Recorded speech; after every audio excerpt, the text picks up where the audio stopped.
Hoje nós continuamos no tema A Justiça de Deus, dentro da carta de Paulo aos Romanos, avançando ainda dentro do capítulo 4. Na última quarta-feira nós vimos que a vida cristã se inicia, a caminhada cristã se inicia com o crente depositando toda a sua confiança no trabalho que Deus realizou. A caminhada com Cristo começa com a fala de Cristo: vinde a mim, todos os que estáis cansados e oprimidos, e eu vos aliviarei. A caminhada com Deus começa com o ser humano descansando em Cristo. Paulo vai citar no capítulo 4, Gênesis capítulo 15, verso 6, no capítulo 4 de Romanos, Paulo cita Gênesis 15, 6, para provar que Abraão foi justificado pela fé. Ou seja, Abraão não foi feito justo por suas próprias obras, não foi justificado por obras, pois ninguém, na verdade, pode ser justificado por suas próprias obras, ninguém pode ser feito justo aos olhos de Deus por suas próprias obras. E Paulo, portanto, vai dizer que Abraão não tinha nenhum motivo para se gloriar diante de Deus. Paulo prossegue ainda nesse argumento, confrontando-se justificação por obras e justificação por graça e fé. E ele diz que mediante a fé em Cristo, e somente mediante a fé em Cristo, o homem pode ser justificado, e essa fé tem um caráter muito poderoso. Paulo diz que é fé naquele que justifica o ímpio. Aleluia. Vimos que essa expressão paulina em Romanos 4, verso 5, ressalta justamente o quão magnífico é o Evangelho da Graça. Deus é o Deus que torna justo aos seus olhos o ímpio. Ele não faz isso com pessoas saudáveis. Aliás, temos visto, desde o início de Romanos, que a salvação é justamente o oferecimento de Deus para quem reconhece que está doente. Hoje nós prosseguimos no argumento paulino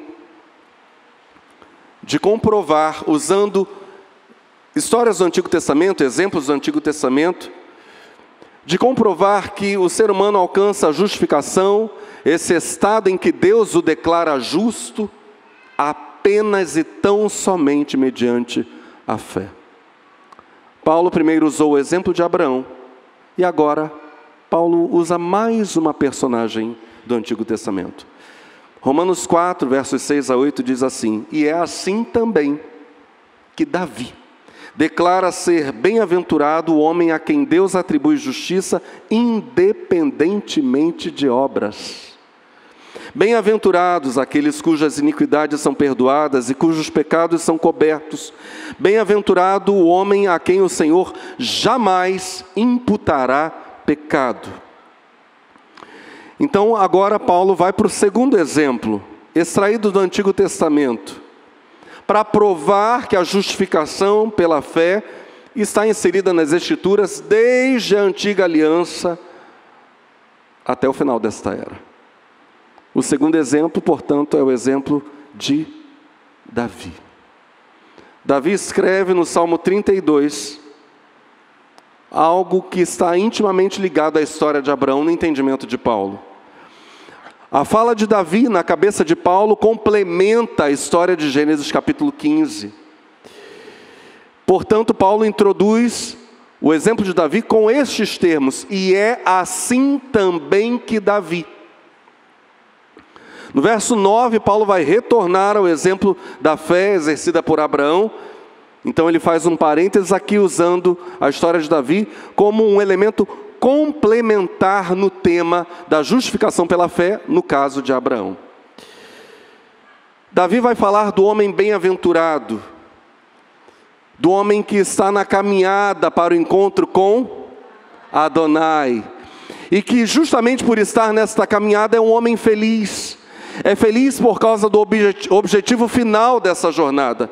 Sobre esse homem, Davi declara: bem-aventurados aqueles cujas iniquidades são perdoadas e cujos pecados são cobertos.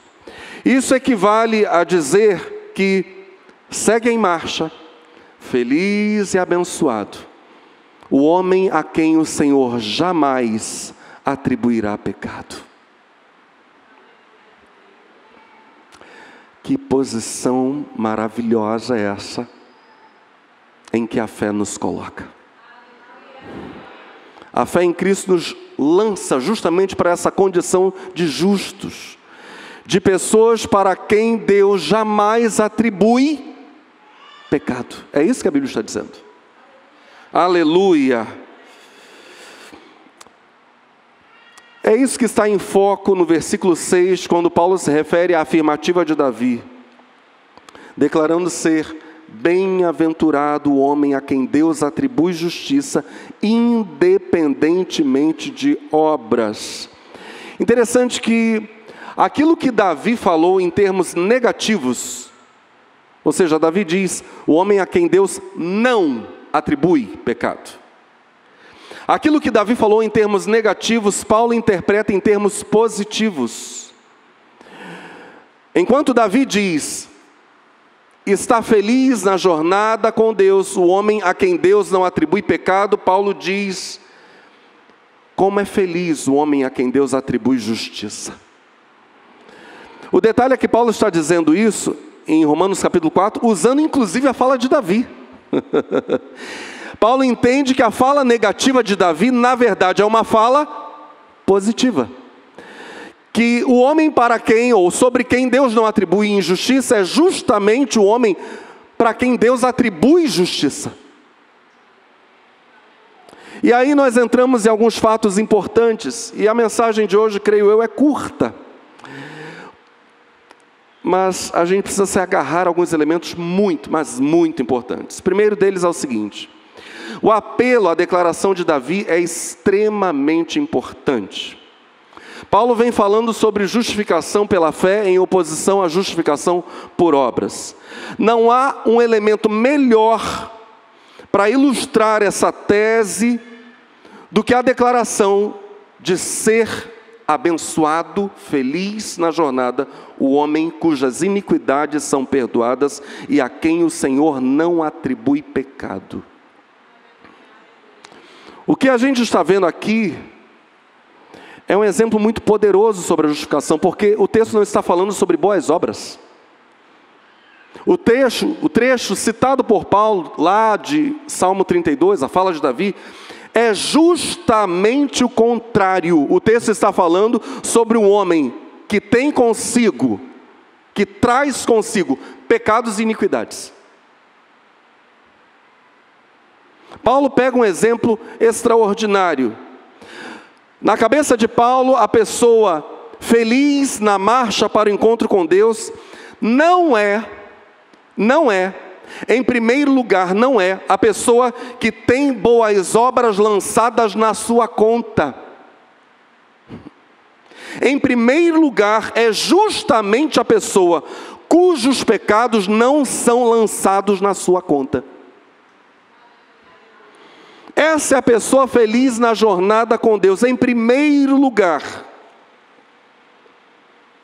ela é uma pessoa acerca de quem Deus diz: como você veio a mim com fé, crendo que eu sou um Deus que justifica o ímpio, os pecados que você cometeu, eu suspendo todos.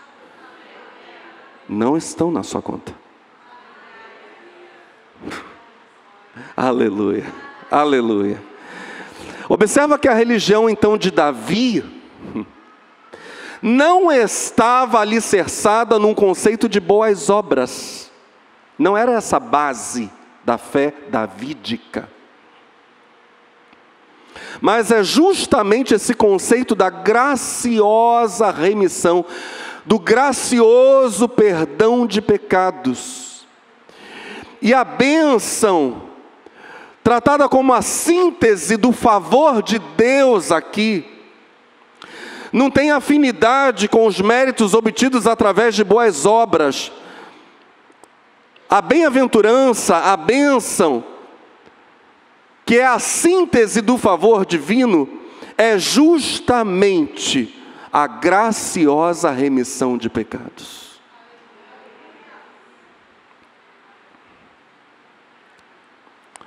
Nós nunca podemos nos esquecer do ladrão na cruz, para quem Jesus disse, hoje mesmo estarás comigo no... Nós nunca podemos nos esquecer dessa história. A pergunta que a gente faz diante dessa história extraordinária é: que obra aquele homem fez? E eu falei ladrão, mas na verdade ele era mais que isso, né? Que obra aquele homem fez para entrar, que boa obra aquele homem fez para entrar no paraíso? Ele, aspas bem grandes aqui, apenas creu que Jesus era o Rei dos céus. Ele disse: Senhor, lembra-te de mim quando entrares no teu... E Jesus estava morrendo do lado dele. Aquele homem percebeu que Jesus era o Rei dos céus. É isso que ele está dizendo, ele creu. Ele creu no senhorio de Cristo, ele viu algo. E apenas porque creu, Jesus lhe garantiu entrada no paraíso. Aquele homem foi inteiramente justificado. Aleluia.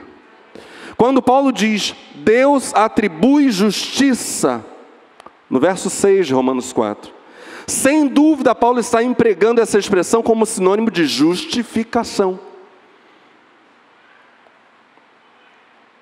A tese de Paulo era a da justificação pela fé, independentemente de obras.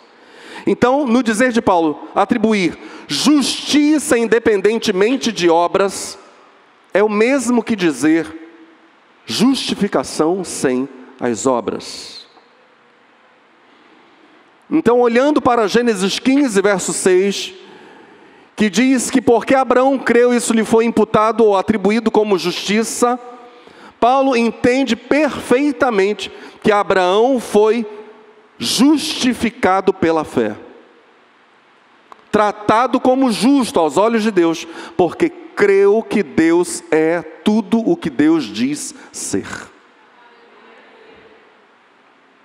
Em terceiro lugar, quando Paulo derivou a sua doutrina da justificação para falar da atribuição de justiça a partir de uma afirmação de Davi, uma afirmação que, como nós vimos no Salmo 32, não foi pronunciada em termos positivos. Deus atribui justiça, não foi isso que Davi falou, mas Davi falou em termos negativos, em termos de não atribuição, não imputação de pecados, de remissão, de perdão de pecados. Volto. Quando Paulo derivou a sua doutrina da justificação para falar da atribuição de justiça a partir da não atribuição de pecados, Paulo considerou então a justificação, pelo menos em parte, como equivalente a perdão de pecados, remissão de pecados. E isto é doutrinariamente fundamental. É bom nós nos lembrarmos, necessário, que estamos mergulhando por uma direção clara do Espírito Santo no texto de Romanos, na carta de Paulo aos Romanos, já há várias semanas, pois Romanos traz a essência de todas as doutrinas do cristianismo. Todos os grandes ensinos da fé cristã estão nesta carta. E aqui eu retorno. Paulo considerou, pelo menos em parte, a justificação como equivalente à doutrina do perdão de pecados, da remissão de pecados. Isso é muito importante, doutrinariamente falando, extremamente importante, porque isso se volta contra uma abordagem romana, de que a justificação, isso é um dos temas centrais da Reforma Protestante. Nós entramos agora no tema central da Reforma. a ideia de que a justificação consiste na infusão da graça. E essa ideia romana diz que a justificação consiste em o homem ser imediatamente transformado de mal em bom.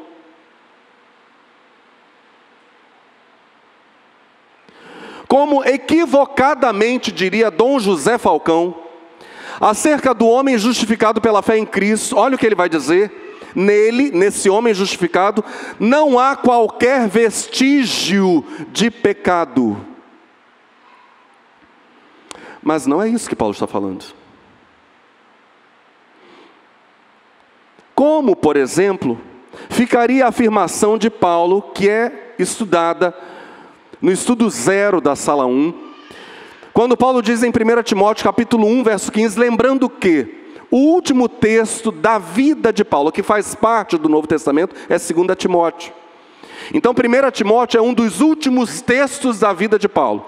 E Paulo diz em 1 Timóteo capítulo 1, verso 15, depois de ele já ter feito pelo menos 3 grandes viagens missionárias, depois de ele ter escrito praticamente metade do Novo Testamento, depois de ele ter sido instrumento de Deus para a cura de enfermos, para a ressurreição de mortos, para a expulsão de demônios, para fundar igrejas, esse apóstolo que já está velho e experimentado, que foi instrumento de Deus para a ordenação ao pastorado de Timóteo, seu pupilo na fé, esse homem experimentado, testado e aprovado como homem de Deus, no final da sua carreira diz, em 1 Timóteo 1, verso 15, esta é uma palavra fiel e digna de toda aceitação, que Cristo Jesus veio ao mundo para salvar os pecadores, dos quais eu sou o principal.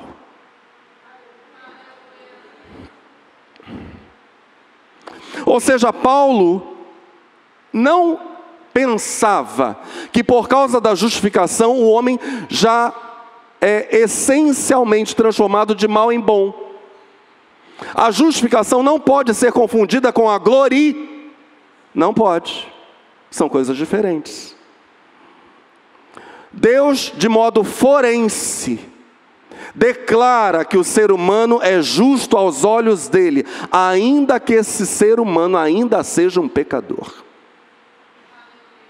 Isso é graça.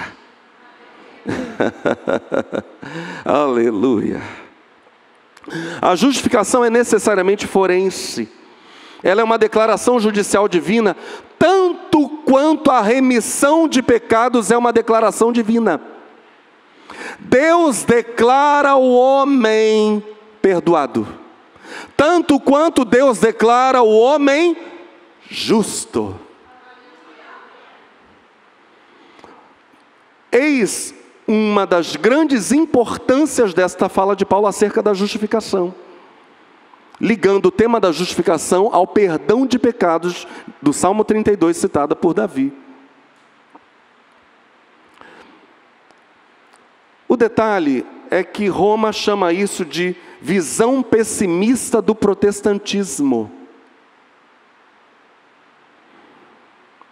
Hoje, há grupos triunfalistas, particularmente neopentecostais, que estão voltando, ou tentando voltar, porque reticências, tentando voltar para este equívoco romano, de que o homem, ao ser justificado, se torna bom. Não. Essa chamada visão pessimista do protestantismo acerca da natureza humana, que é uma das bases da fé evangélica, nada mais é, guarde isso, nada mais é que uma visão realista, que não nos permite baixarmos a guarda diante do mal que ainda está em nós.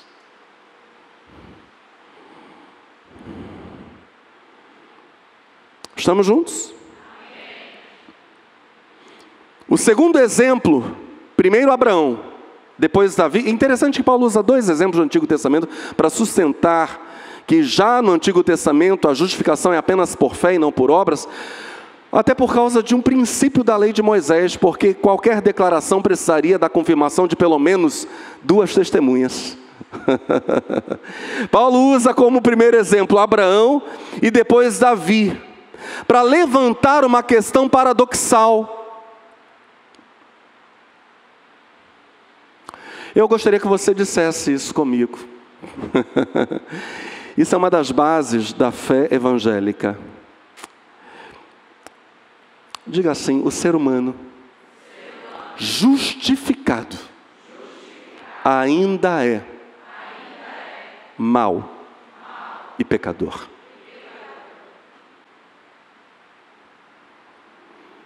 Paulo não é cego para esse fato. Aliás, ele diz isso de si mesmo.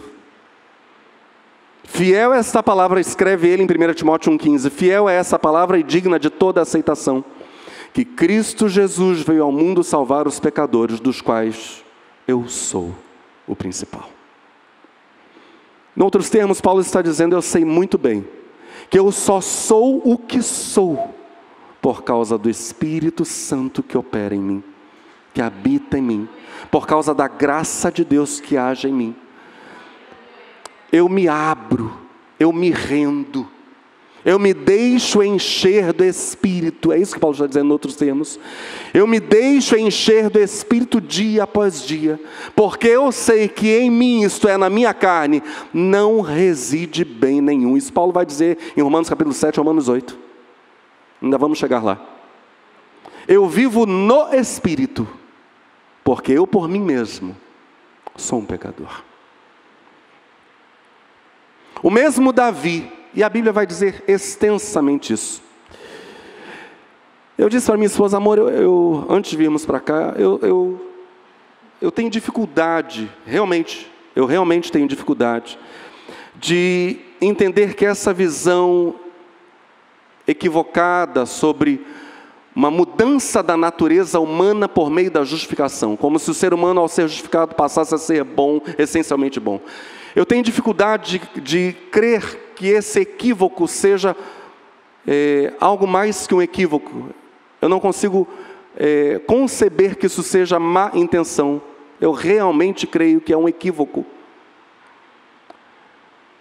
Porque a Bíblia extensamente fala sobre homens e mulheres de Deus que se viam como maus e pecadores. A Bíblia não esconde isso. Homens piedosos, instrumentos poderosos de Deus, dizendo: meu Deus, se não for a graça, mas pela graça eu sou uma bênção para multidões.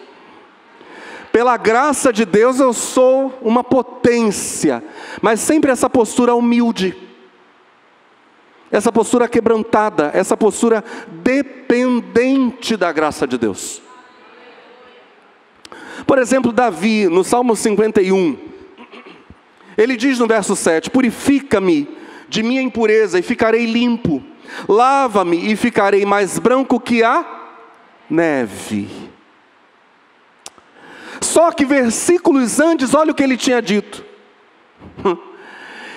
Antes, ele diz no verso 7, Senhor, se o Senhor me purificar, eu vou ficar limpinho. Mas ele sabe que essa é uma pureza de ações. Verso 3 em diante, olha o que ele diz, porque eu conheço as minhas transgressões, o meu pecado está sempre diante de mim. Eu conheço a minha natureza. Contra ti somente pequei, e fiz o que a teus olhos é mal, para que seja justificado quando falares, e puro quando julgares. Eis que em iniquidade fui formado, e em pecado me concebeu minha mãe. Eu sei dessa minha natureza, Senhor, ainda que eu te ame. Davi compunha salmos, um dos mais amados textos do mundo, é o Salmo 23, de autoria davídica. O Senhor é o meu pastor, nada. Textos maravilhosos, textos tremendos, mas Davi diz, eu sei que eu fui gerado no pecado. E o pecado me constitui, eu sei disso.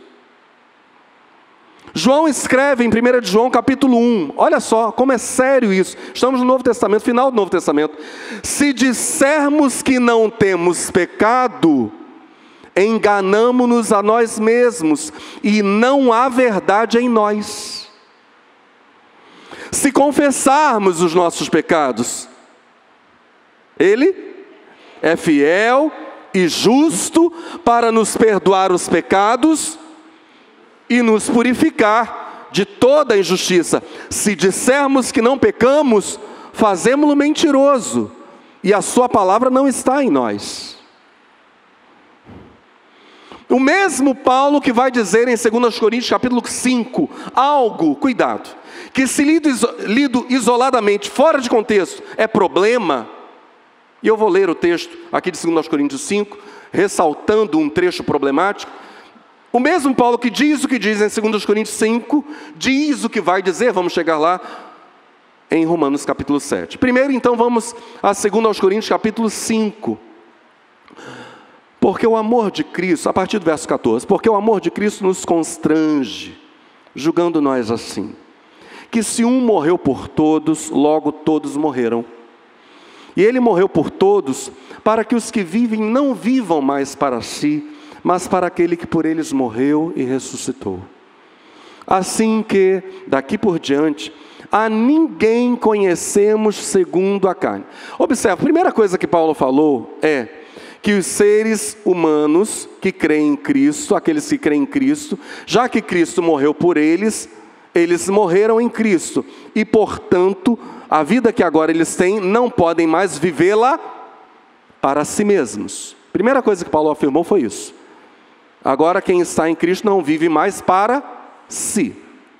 Depois ele prossegue dizendo que daqui por diante, verso 16, assim que daqui por diante a ninguém conhecemos segundo a carne, e ainda que tenhamos conhecido Cristo segundo a carne, contudo agora já não o conhecemos desse modo. Ainda que inicialmente a nossa visão sobre Cristo era limitada, era uma perspectiva praticamente humana, agora a nossa perspectiva é outra. Nós não vivemos mais para nós, nós vivemos para aquele que morreu por nós, portanto, vivemos para Cristo, e não conhecemos mais as pessoas com um conhecimento natural.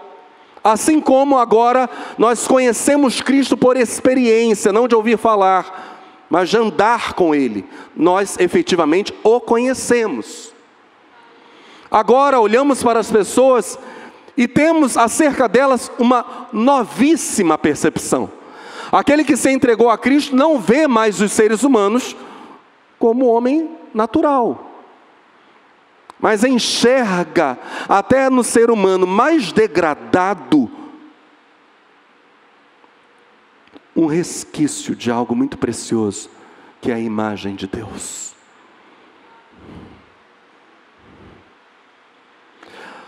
Assim que, olha o que Paulo vai dizer nesse contexto, assim que, verso 17, se alguém está em Cristo, nova criatura é.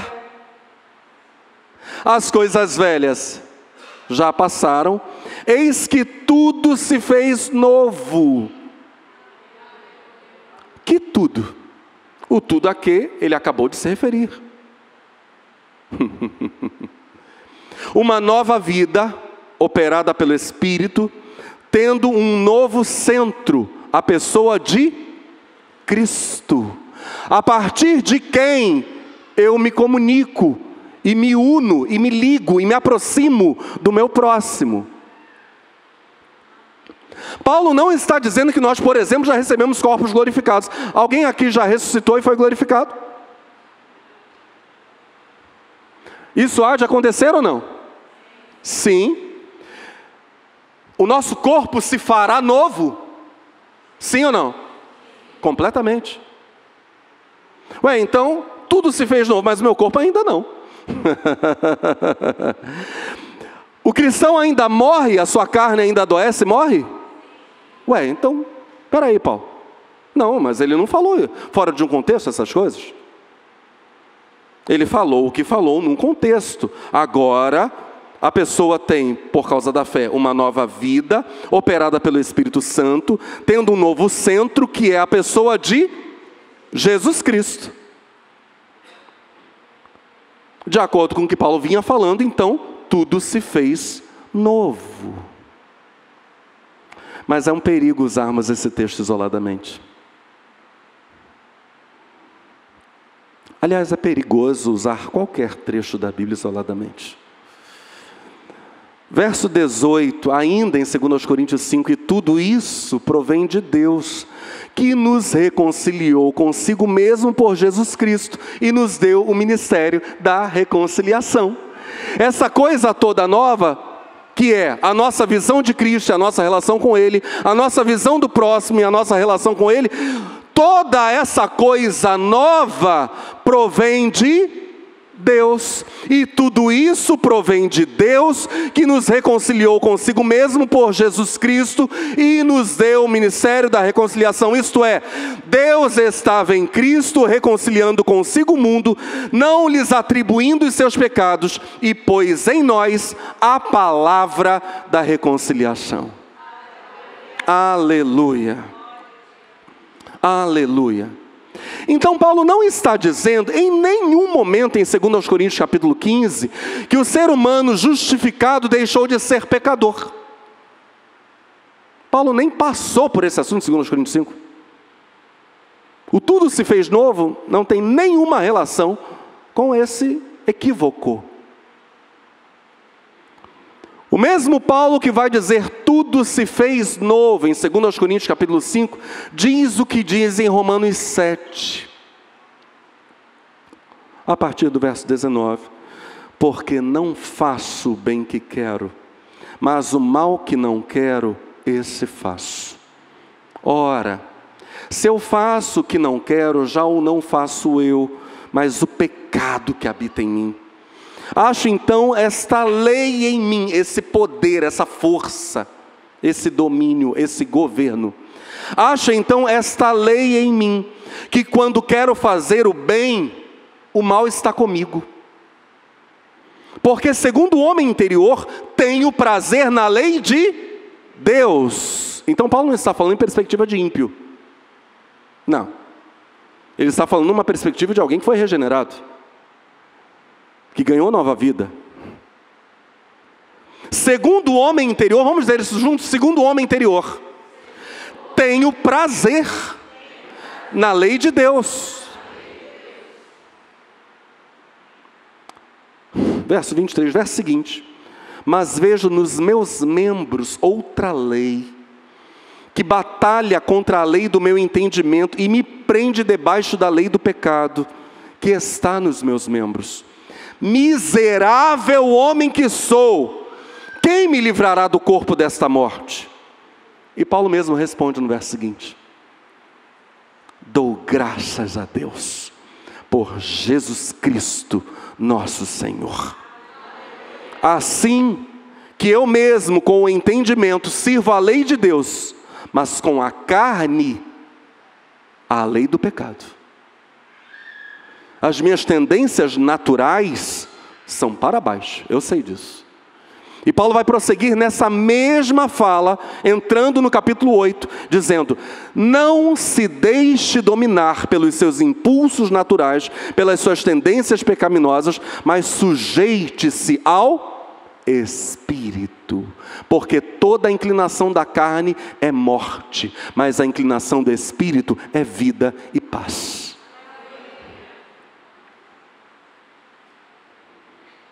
Ou seja, segundo Paulo, o homem justificado ainda é um homem pecador, com tendências para baixo, com uma natureza pecaminosa, caída. Mas nós seremos, e Paulo vai falar isso, fechando com chave de ouro a carta aos Romanos, nós seremos, essa é a grande promessa. Quero saber aqui, quem está mesmo pronto para dar glória a Deus, primeiro pela ação do Espírito Santo, hoje na nossa vida. E em segundo lugar, pelo que está por vir. Paulo vai dizer que nós seremos completamente livres do pecado. completamente livres. Quando recebermos corpos gloriosos no dia da volta de Cristo Jesus. Hoje nós estamos salvos na esperança. Nós somos prisioneiros da esperança. E caminhamos nesta era imperfeita, com uma natureza imperfeita, dependentes da graça de Deus. Não olhamos para trás, nem para o lado. Olhamos para frente e para cima. Aleluia. Aleluia. Aleluia. Quantos aqui são da fé? Aleluia. Na última canção, eu estava tendo uma visão. Eu via, como várias vezes vejo, Jesus no meio da igreja, bem no meio do templo. Só que do corpo dele, primeiro das mãos e depois de todo o corpo, primeiro das mãos e depois de todo o corpo, do corpo dele, saíam raios. E eu estava olhando aquilo, e eu estava realmente querendo entender por que aqueles raios, em todas as direções. Em todas as direções. O porquê desses raios? E o Senhor disse assim: eu estou liberando o meu poder curador.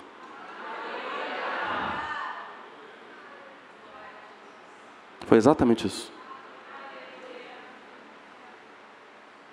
Nós vamos para a sequência final da mensagem. Mas hoje, nós somos alvo da graça de Deus que cura a alma, que cura o corpo, que perdoa pecados, que salva, que liberta.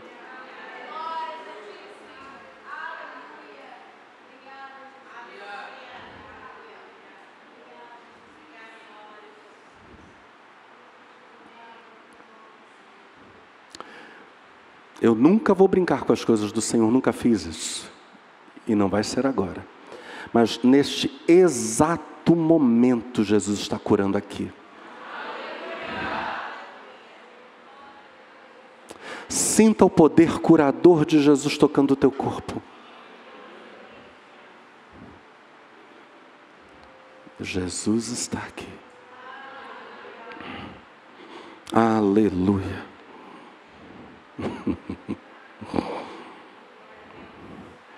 Nós não podemos, à luz do que Paulo está dizendo em Romanos 4, restringir toda a natureza da justificação à remissão de pecados. Mas, onde houver uma pessoa sendo feita justa aos olhos de Deus, aí também haverá perdão dos pecados.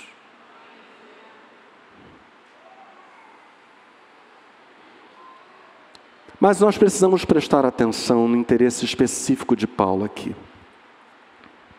Paulo teve o cuidado de, olhando para dois casos da Escritura, a fala de Deus acerca da fé que Abraão teve, porque Abraão creu na promessa de Deus, ele foi feito justo. E o caso de Davi, dizendo no Salmo 32, que Deus não atribui pecado ao bem-aventurado, ao homem que está em marcha para o encontro com Ele. Paulo teve o cuidado de estabelecer, baseado na Escritura, a oposição, a Escritura do Antigo Testamento, a oposição entre justificação por obras e justificação pela fé. O apelo a Davi e ao Salmo 32, complementando o que Paulo havia falado acerca de Abraão, quer deixar claro para nós o seguinte, preste muita atenção. De novo, o que as Escrituras definem como grande resumo, como a grande síntese da bênção e da felicidade, não é a recompensa conferida por causa de boas obras. E aqui eu estou falando da doutrina dos galardões.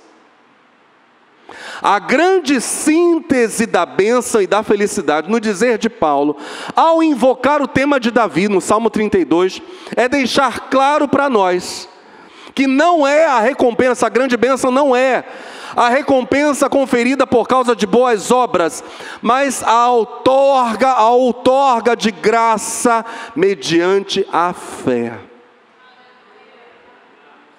O grande resumo da bênção. Se alguém chegar para você e perguntar, qual é o grande resumo da fé cristã? Qual é o ponto alto, a síntese mais alta da fé cristã? A resposta, segundo Paulo, é esta: que por causa da cruz de Cristo, Deus nos torna absolutamente justos aos seus olhos. Tão justos como o próprio Jesus Cristo. Antes mesmo de todo o galardão que os salvos vão receber por suas obras, está, no dizer de Paulo, a justificação generosa e gratuita pela fé em Cristo. A maior bênção está exemplificada no dizer de Paulo, na remissão dos pecados, e isso não se enquadra na categoria de recompensa segundo mérito. A relação entre remissão e justificação, e a identificação de uma com a outra, tem que ser entendido, isso tem que ser entendido, à luz desse interesse especial de Paulo. Paulo está unindo perdão de pecados e justificação, justamente para dizer que a maior bênção é Deus nos inocentar completamente. Esta é a base da nossa vida com Deus. Há uma canção do pastor Cirilo que diz que nós somos inocentes pelo sangue de Jesus.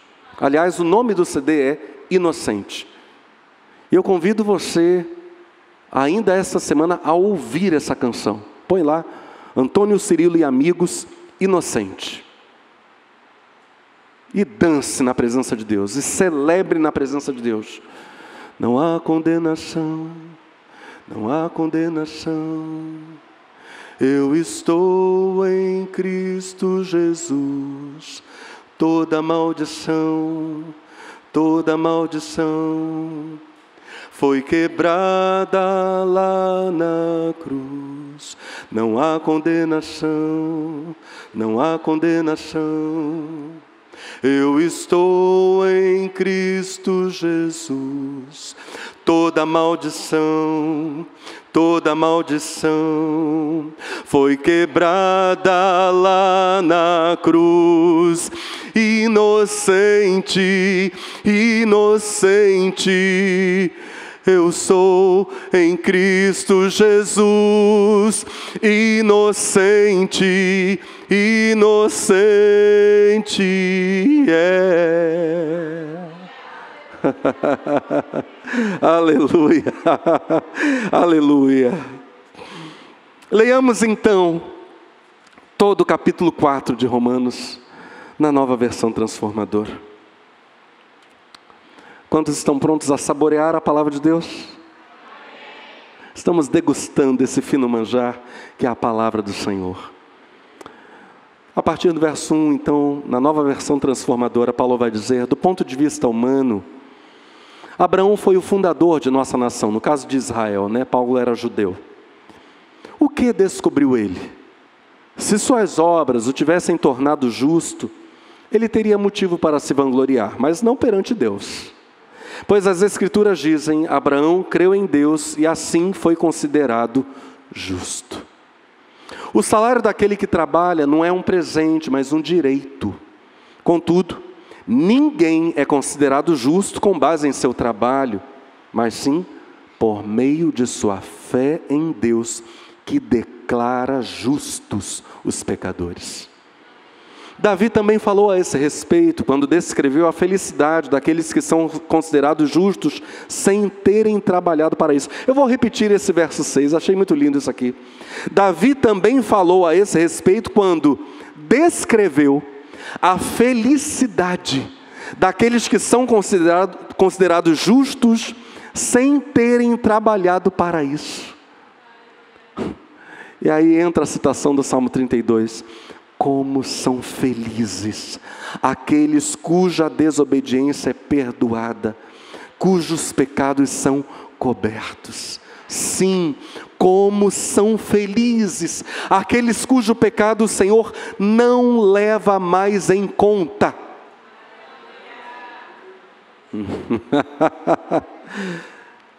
Por acaso essa bênção, diz Paulo, é apenas para os judeus?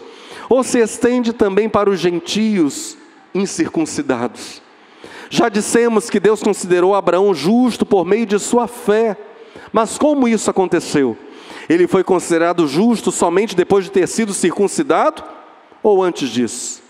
Está claro que foi antes de ele ser circuncidado. Aqui há um detalhe importante, né? Nós já vimos o que era a circuncisão, aquela incisão feita e retirada da pele que recobre a glande, o prepúcio.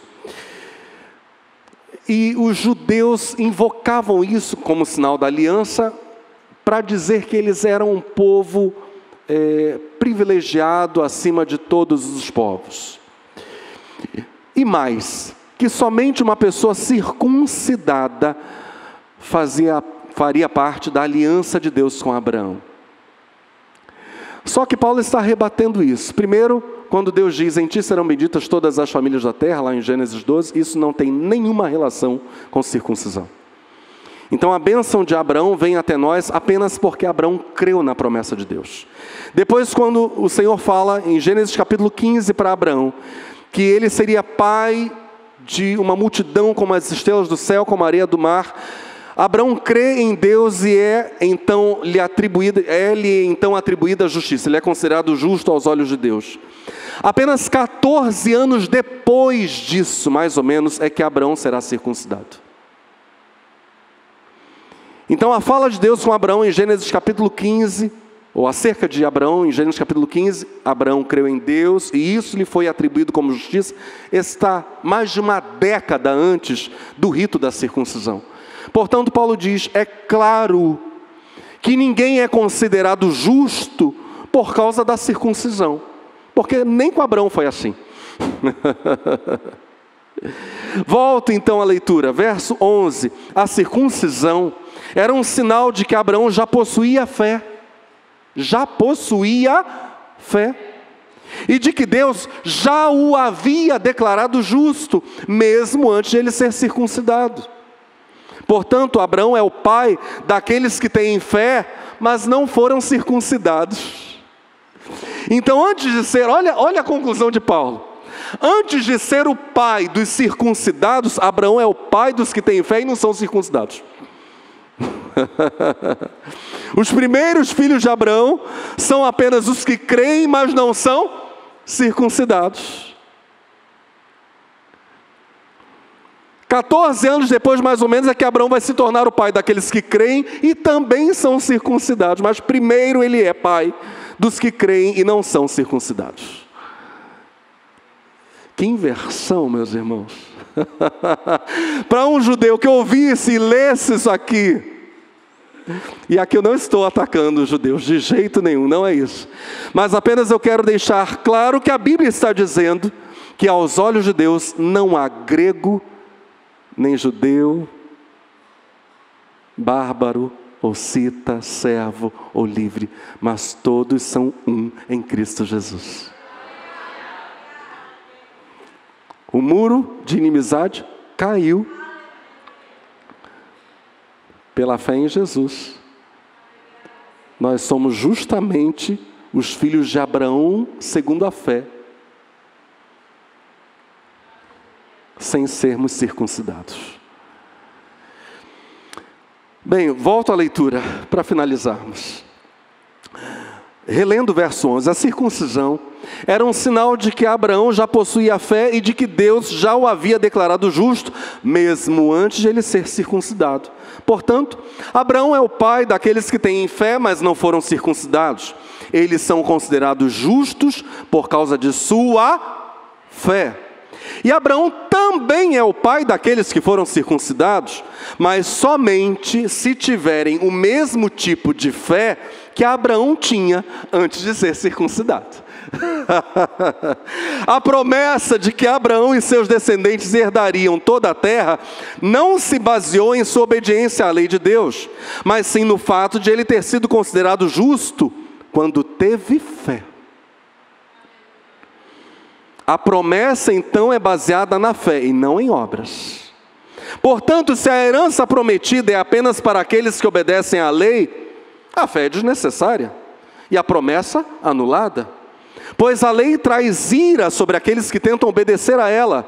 A única forma de não quebrar a lei é não ter lei nenhuma para quebrar. É por isso que a promessa vem pela fé, para que ela seja segundo a graça, e assim alcance toda a descendência de Abraão, não somente os que vivem sob a lei, mas todos que têm fé como a que teve Abraão, pois ele é o pai de todos os que creem. Conforme aparece nas Escrituras, eu o fiz pai de muitas nações. Ou seja, não apenas da nação de Israel, negativo, de muitas nações. Isso aconteceu porque Abraão creu. Vamos falar isso juntos? Abraão creu no Deus que traz os mortos de volta à vida e cria coisas novas do nada. Aleluia! Aqueles que são da fé creem, como creu Abraão, no Deus que traz os mortos de volta à vida e cria coisas novas do nada. Observa, e Paulo, a seguir ele vai falar sobre uma das interpretações possíveis para essa expressão que ele usou aqui agora. O Deus que traz os mortos de volta à vida. Nós temos por pelo menos 2 vezes essa fé demonstrada por Abraão. Primeiro, lembremos-nos que a Bíblia diz que quando o Senhor promete a Abraão e Sara que eles terão um filho, que Sara já não tinha nem mais o costume das mulheres, ou seja, nem mais menstruava, e que Abraão já estava amortecido, ou seja, já estava instalada a morte para a procriação. Quanto à procriação, os dois estavam mortos. Mas ao receber a promessa, Abraão creu que Deus poderia ressuscitá-lo, em certo sentido, tanto a ele quanto a Sara. Essa é uma manifestação abraâmica de fé no Deus que ressuscita os mortos, que traz de volta à vida aquilo que está morto. E o segundo evento é com o filho da promessa, porque Hebreus vai dizer para nós que quando Abraão sobe um monte, uma das montanhas da região de Moriá, um dos montes de Moriá, quando Abraão sobe para oferecer Isaque como holocausto ao Senhor, que ele cria, lembrando que o holocausto era oferta, o animal era morto e totalmente queimado, tudo virava cinzas. Abraão cria, diz o autor aos Hebreus, que Deus era poderoso para trazer Isaque de volta à vida.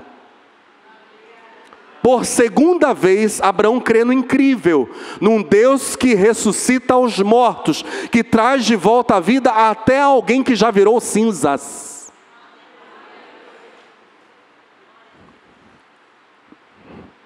Eu e você nesta noite somos encorajados a olharmos para Deus como Abraão olhou.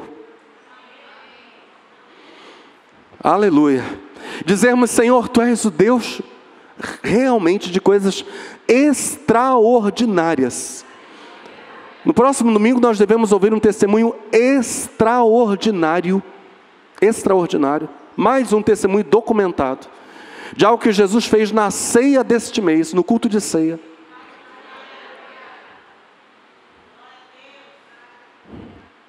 Abraão creu no Deus que traz os mortos de volta à vida e cria coisas novas do nada. Do nada. Não tem nada ali para você se agarrar. Ótimo, então você se agarra apenas à fé. Não há nenhuma evidência de coisa nenhuma. Nada. A qual fato ao qual eu possa me agarrar? Nenhum. O que mudou desde que eu comecei a orar por essa questão? Aparentemente, nada. Ótimo. Continue agarrado à coisa invisível e poderosa. Continue agarrado. Olha o que diz o verso 18. Mesmo quando não havia motivo para ter esperança, Abraão a manteve.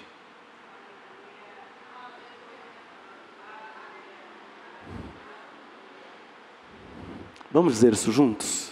Mesmo quando não havia motivo para ter esperança, Abraão a manteve. E Abraão é nosso pai. Nosso pai, Abraão. Nós somos filhos de Abraão. Nosso papi. Nosso papai Abraão manteve a esperança, e Paulo prossegue no texto dizendo, crendo que se tornaria o pai de muitas nações, pois Deus lhe tinha dito. Essa é a questão.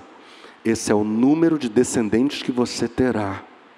E sua fé, diz Paulo, não enfraqueceu. Embora ele soubesse que aos 100 anos, seu corpo, bem como o ventre de Sara, já não tinham vigor. Abraão não estava alienado da sua idade e da condição de sua mulher. Ele sabia.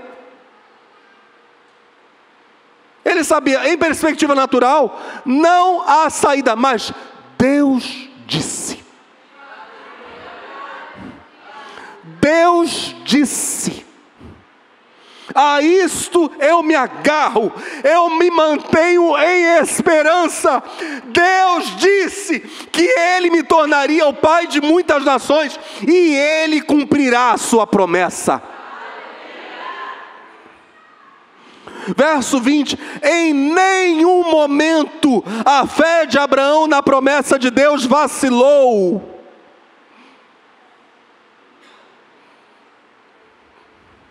Que coisa tremenda. Na verdade, ela se fortaleceu, e com isso, ele deu glória a Deus. Abraão estava plenamente convicto de que Deus é poderoso para cumprir tudo que promete. Por isso, por sua fé, ele foi considerado justo. E quando Deus considerou Abraão justo, não o fez apenas para benefício dele. As Escrituras dizem que foi também para nosso benefício. Pois elas garantem, as Escrituras, que também seremos considerados justos, por crermos naquele que ressuscitou dos mortos, a Jesus nosso Senhor. Ele foi entregue à morte por causa de nossos pecados e foi ressuscitado para que fôssemos declarados justos diante de Deus. Aleluia! Vamos dar um forte aplauso ao nosso Deus. Aleluia!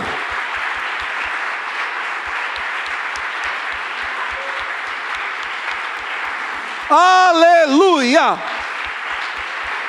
Glória ao nosso Deus. Você entrou aqui nessa noite, ou está assistindo esse culto, Talvez dizendo: eu errei. Eu hoje estou vivendo um drama na minha vida por causa de um pecado que eu cometi. Não tenha medo de chegar agora diante do Senhor. Vem. Diga para Ele: Senhor, eu estou arrependido. E antes de você terminar a frase, Ele dirá: eu te justifico.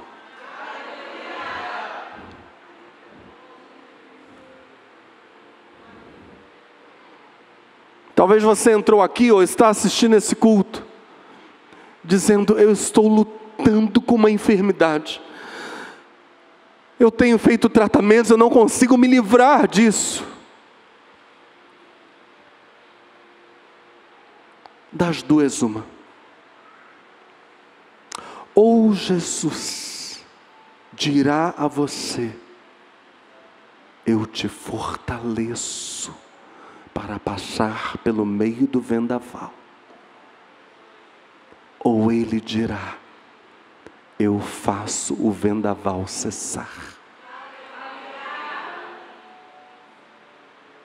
Ou Ele te dará forças para enfrentar, ou Ele te curará. Mas Jesus jamais estará indiferente ao seu clamor. Jamais. Ele é aquele que nos justifica, que nos cura, que nos liberta, que nos purifica, que nos renova, que nos levanta. Esse é o Senhor. O prazer do Senhor é nos ver fortes. Josué vai dizer: esforçai-vos e não temais, porque a alegria, o prazer do Senhor é ver vocês fortes. A alegria do Senhor é a vossa força. É isso que Josué está dizendo. O prazer de Deus é, na bonança ou na tempestade, ver vocês crendo, descansando.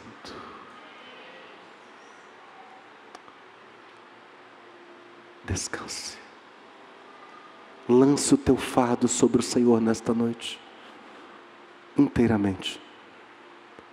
Não saia desta casa de oração com isto aqui de peso, seja de pecado, seja de problema, seja do que for. Ou não deixe de assistir esse culto, porque daqui a pouco ele vai se encerrar. Com isso aqui de peso, hoje, lança o teu fardo sobre o Senhor.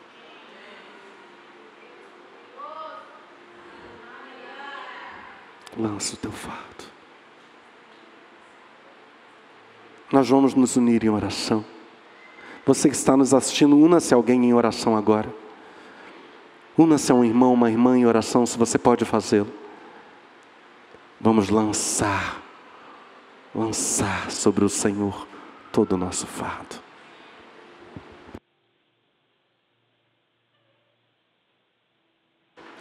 Você que entrou enfermo ou está assistindo enfermo, peça a sua cura. Seja da alma, seja do corpo. Lance o seu fardo sobre o Senhor. Você que está diante de uma causa impossível, peça um milagre. Lance o seu fardo sobre o Senhor. Você que não está certo da salvação, confesse: Jesus, eu creio no Senhor, eu quero te seguir.